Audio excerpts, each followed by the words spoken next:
राधा स्वामी जी। पिछली वीडियो में हमने संतों के उपदेश के बारे में काफ़ी कुछ सीखा।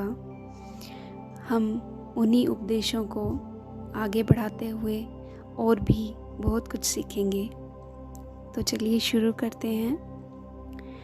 हजरत ईसा ने कहा है, खुदा की बादशाहत तुम्हारे अंदर है, खुदा को वहीं ढूंढो। कुरान शरीफ में भी लिखा है कि अल्लाह शारक के निकट है। यदि सचमुच ही परमात्मा को पाना चाहते हैं तो हमें अपने अंदर ही उसकी खोज करनी होगी। वह हमारे बहुत करीब है, परंतु ये बाहर की आंखें उसे देख नहीं सकती और ना ये बाहर के कान उसकी आवाज़ को सुन सकते हैं।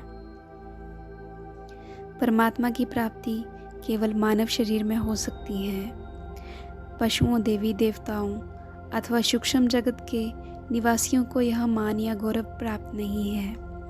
कबीर साहब कहते हैं, देवता भी मानव देह पाने के लिए तरसते हैं, क्योंकि केवल इसी देह में बैठकर प्रभु की प्राप्ति की जा सकती है। देवता इसलिए मानव शरीर पाने के लिए तरसते हैं क्योंकि और किसी भी सूक्ष्म या स्थूल शरीर में प्रभु की भक्ति नहीं हो सकती। लोग समझते हैं कि देवी देवताओं की योनि मनुष्य योनि से उत्तम है, परंतु वास्तव में देवता वो जीव हैं जिन्होंने मानव जीवन में दान, पुण्य, जप, तप, पूजा पाठ आदि शुभ कर्म तो किए, लेकिन नाम की कमाई अथवा शब्द धुन का अभ्यास नहीं किया। अब वे स्वर्गों में अपने शुभ कर्मों का फल भोग रहे हैं। जब वे अपने शुभ कर्मों का फल भोग चुकेंगे तो उन्हें फिर इसी मृत्यु लोक में आना पड़ेगा। सतगुरु की शिक्षा पर चलकर ही हम अपने अंदर शब्द धुन के साथ जुड़ सकते हैं और अंदर जाने तथा नाम के साथ जुड़ने की युक्ति हमें सिखलाएंगे।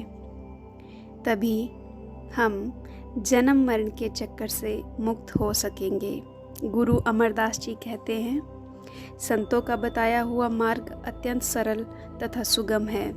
बच्चे से लेकर बूढ़े तक किसी भी जाति, धर्म, रंग और देश का कोई भी व्यक्ति उनकी आध्यात्मिक शिक्षा पर चल सकता है। इसके लिए ना तो किसी को अपने धर्म, समाज, रहन सहन इत्यादि को बदलने की आवश्यकता है और ना ही घर बार को छोड़कर वन में जाने की, और ना ही अपने कारोबार को त्यागने की। संत महात्मा कहते हैं, अपने परिवार में रहकर अपने कर्तव्य का पालन करते हुए दुनिया में रहो, पर दुनिया के ही मत बन जाओ।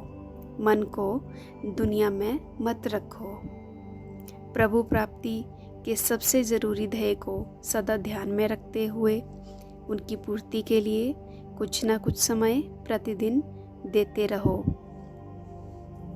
संतों का मार्ग सुरत शब्द योग है।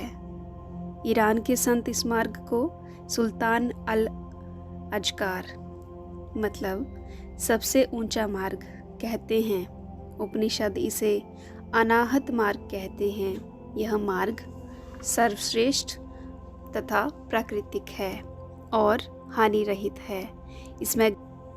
इसमें घर बार छोड़कर सन्यासी होने की आवश्यकता नहीं है और ना ही वेश बदलने की आवश्यकता। केवल इतनी है कि हमें सभी कार्य पहले की तरह करते हुए प्रतिदिन भजन सिमरन के लिए भी कुछ समय निकालना चाहिए, क्योंकि मनुष्य का जो जन्म है उस जन्म का ध्येय सिर्फ इतना ही है कि हम इस देह में आकर प्रभु की प्राप्ति कर सकें।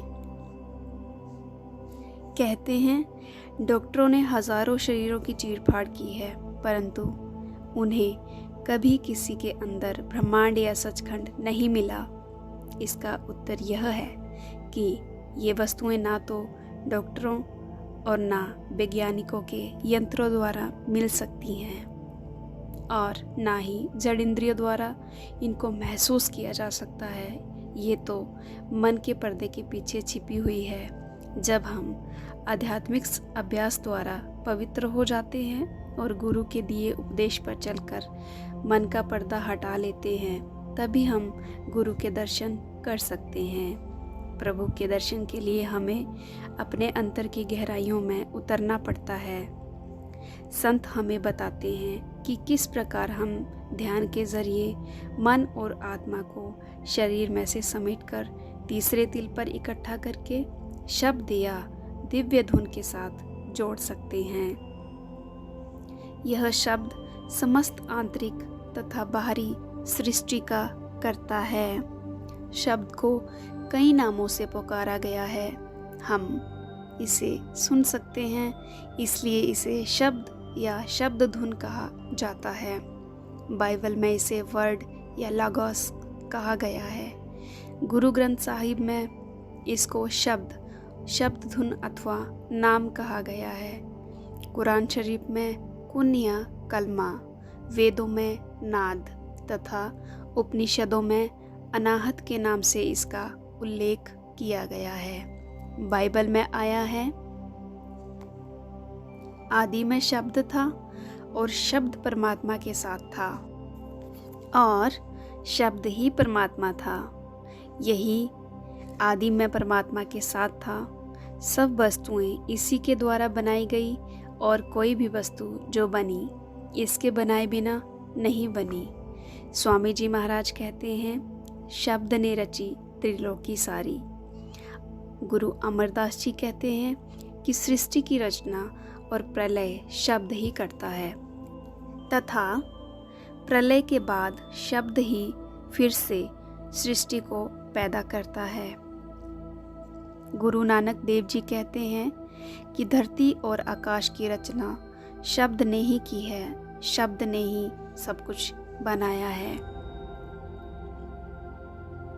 सारी सृष्टि की रचना करने वाला एक ही है, दो नहीं। जीवन की सारी गतिविधियों के पीछे वही एक जीवन शक्ति काम करती है। वह परमेश्वर आप ही ब्रह्मांड तथा पिंड का रचयिता है। वह स्वयं प्रत्येक जीव के अंदर विराजमान है। वह परमपिता परमेश्वर हमारे अंतर में है। वह हमारे निकट से निकट है। उनका सिंहासन हमारे अंदर है, किंतु हम उसकी खोज में बाहर भटक रहे हैं। वह केवल उनसे दूर है जो अपने अंदर प्रवेश नहीं करते। इसलिए बंधुओं, यदि आपके मन में प्रभु का प्यार है और उससे मिलने की सच्ची तड़प है, तो अपने गुरु के बताए हुए रास्ते में चलें, क्योंकि सच्चा संतोष किसी पूर्ण महात्मा की संगति से ही प्राप्त हो सकता है।